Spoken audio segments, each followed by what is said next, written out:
नमस्कार मेरे प्यारे बच्चों, राइट वे क्लासिक के यूट्यूब चैनल फिजिक्स परिंदे में आपका स्वागत है। आज हम बेटा बात करने वाले हैं एक महत्वपूर्ण टॉपिक की, जिसका नाम है पत्र लेखन। जैसा कि आप सभी को पता है, आप 12th में पढ़ते हो या पढ़ते हो 10th में, हिंदी में एक टॉपिक हमेशा पूछा जाता है, उसका नाम है बेटा पत्र लेखन। ठीक है ना। कैसे पत्र को लिखें या एप्लीकेशन भी कह सकते हो उसको, आप कैसे लिखें कि एग्जामिनर हमसे खुश होकर पूरे में पूरे नंबर दे। तो देखो, सबसे पहले जैसे मान लीजिए एक आपका पत्र लेखन है, छात्रवृत्ति के लिए अपने प्रधानाचार्य को एक पत्र लिखिए।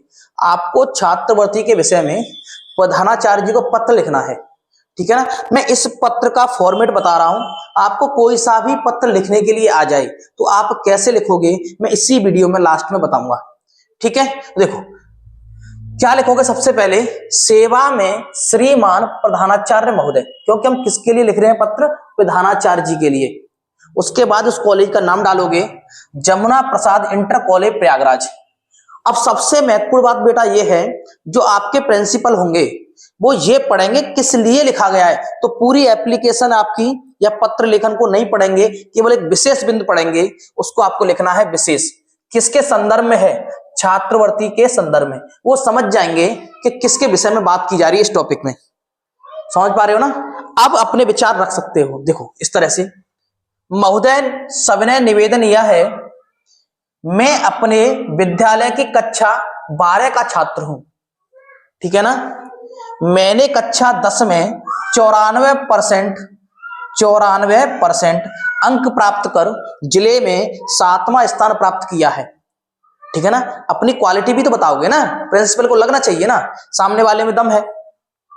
मेरे घर की आर्थिक स्थिति अच्छी न होने के कारण मुझे डर है कि मेरी पढ़ाई न छूट जाए।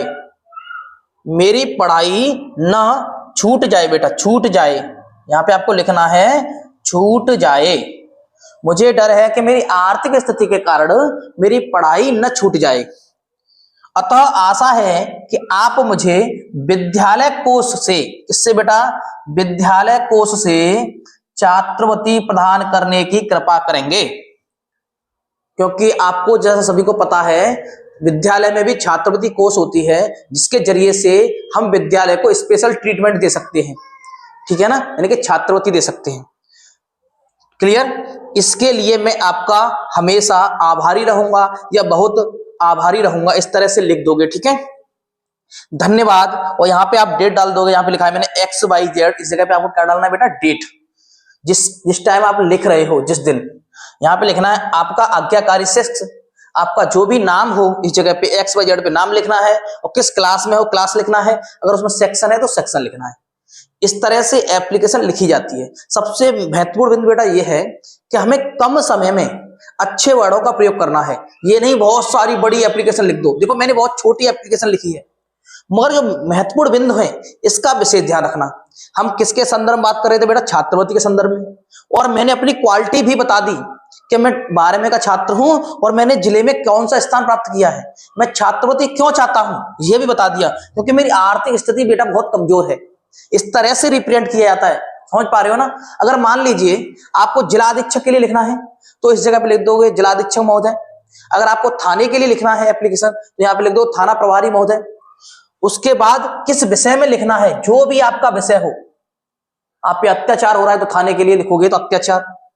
कोई भी XYZ जिस पॉइंट पे आप लिखना चाह रहे हो एप्लीकेशन, उसको विषय में नोट करोगे। यहाँ पे इस पॉइंट में वो होना चाहिए, क्योंकि जो भी वरिष्ठ अधिकारी होते हैं वो आपकी पूरी एप्लीकेशन न पढ़ के केवल उसी पॉइंट को पढ़ेंगे किस विषय में ये एप्लीकेशन दी गई है, यानी कि पत्र लेखन दिया गया है। आशा करता हूं आप इसका स्क्रीनशॉट ले लीजिए। पहले ले लिया तो आशा करता हूं मेरे प्यारे बच्चों आपको एप्लीकेशन लिखना आ गया होगा। अगर वीडियो अच्छी लगी है तो लाइक करें, शेयर करें, सब्सक्राइब करें। मिलते हैं नई वीडियो में, तब तक के लिए जय हिंद, वंदे मातरम।